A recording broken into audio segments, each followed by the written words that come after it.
వాడిపోక ముందే నన్ను వాడుకో ప్రభువా.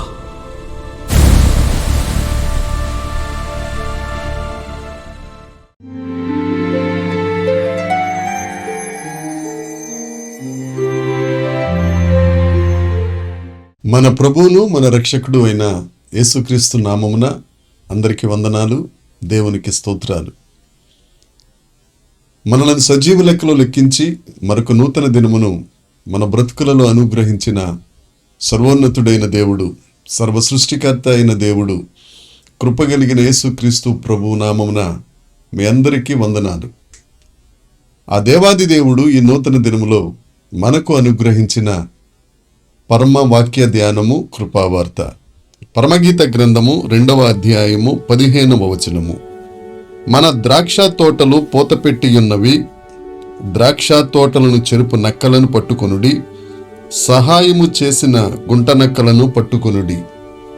దేవునికి స్తోత్రం కలుగునుగాక, దేవునికి మహిమ కలుగునుగాక. ప్రభునందు ప్రియమైన వర్లరా, ద్రాక్ష తోటలు పూతపెట్టినవి. ద్రాక్ష తోటలు అనగా యేసుక్రీస్తు ప్రభు యొక్క సంఘమునకు సాదృశ్యం. ద్రాక్ష తోటలు అనగా ప్రభువు సంఘమునకు సాదృశ్యం. సంఘ కాపరి సంఘస్థులు కలిసి దేవుని సత్య సువార్తను ప్రకటించుచుండగా దేవుడు అనేక నూతన విశ్వాసులను దేవుని వైపు ఆకర్షిస్తారు. తద్వారా ద్రాక్ష తోటలు అనే సంఘములు విస్తరిస్తాయి.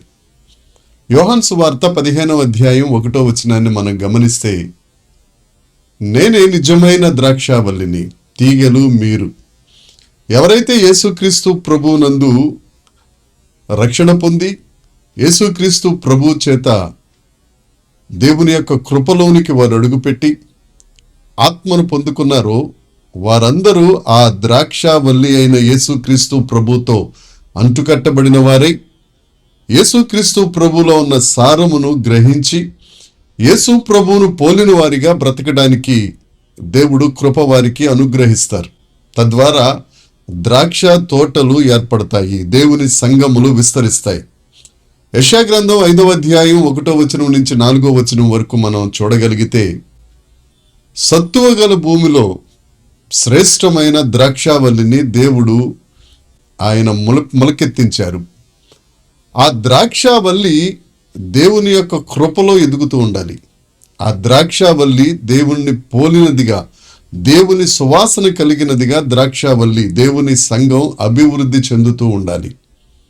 అయితే మనం చదువుకున్న వాక్యంలో ద్రాక్ష తోటలు పూతపెట్టి ఉన్నవి.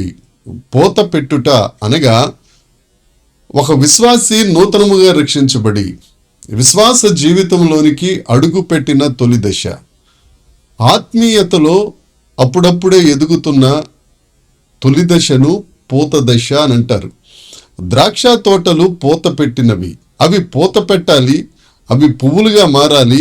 ఆ పూత పువ్వులుగా మారిన తరువాత పిందై ఒక పరిపక్వమైన ఫలముగా మార్పు చెందాలి.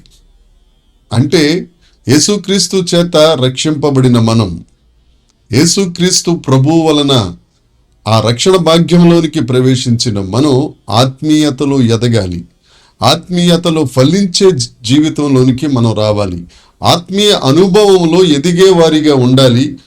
సంఘములను సంఘస్థులను బలపరిచే జీవితంలోనికి మనం దేవుని యొక్క కృపలో వర్ధిల్లుతూ ఉండాలి.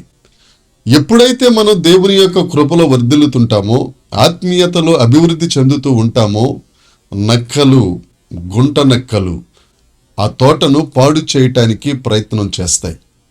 ద్రాక్ష తోట అనగా దేవుని సంఘం అయినట్టు, నక్క అనగా అది అపవాదికి, సాతానుకు సాదృశ్యం.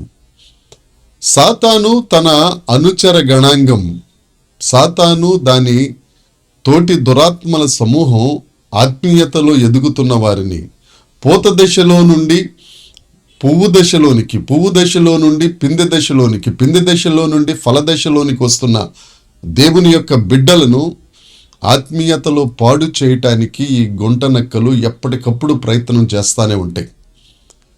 ఈ అపవాది, ఈ నక్క, గుంట నక్కలు అనే అనుచర గణాంగము ఎవరు అనంటే అబద్ధ ప్రవక్తలు.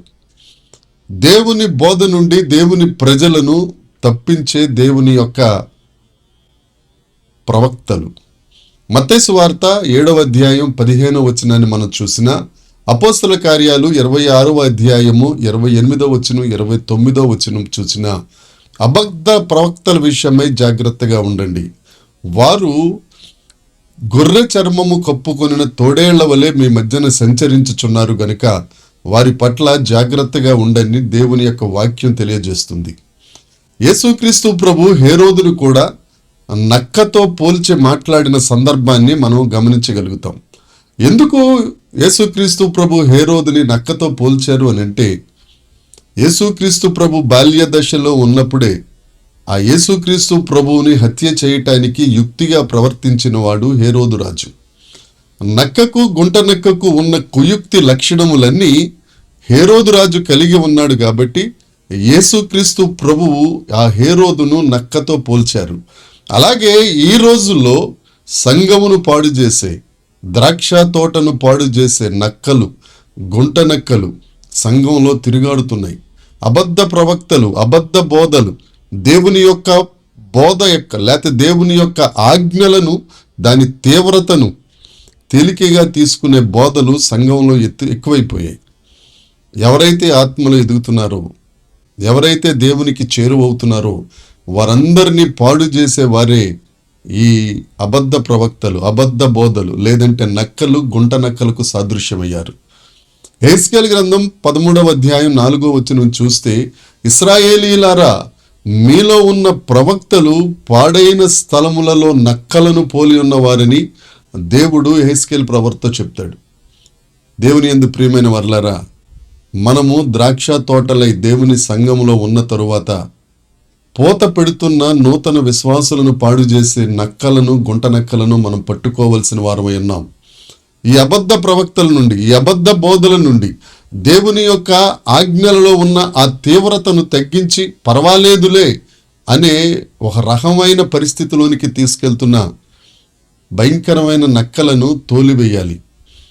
మనం రెండవ రాకడకు సిద్ధపడుతున్న దేవుని యొక్క ప్రియమైన సంఘం, ఎత్తబడే సంఘం, షోలమ్మితి సంఘం, ఆయన రాకడను విశ్వసిస్తూ ఆ కడబూర శబ్దమును వినేవారిలో ఉండదలిచిన వారు, దేవుని కృపలో వర్ధిల్లాలని, దేవుని యొక్క ఆశీర్వాదం, దేవుని యొక్క విశ్రాంతి పొందుకోవాలని ఆశపడుతున్న మనకు ఈ నక్కల ద్వారా, ఈ గుంట నక్కల ద్వారా అపాయం పొంచి ఉంది కనుక ఆ నక్కలను పట్టుకోవాలి.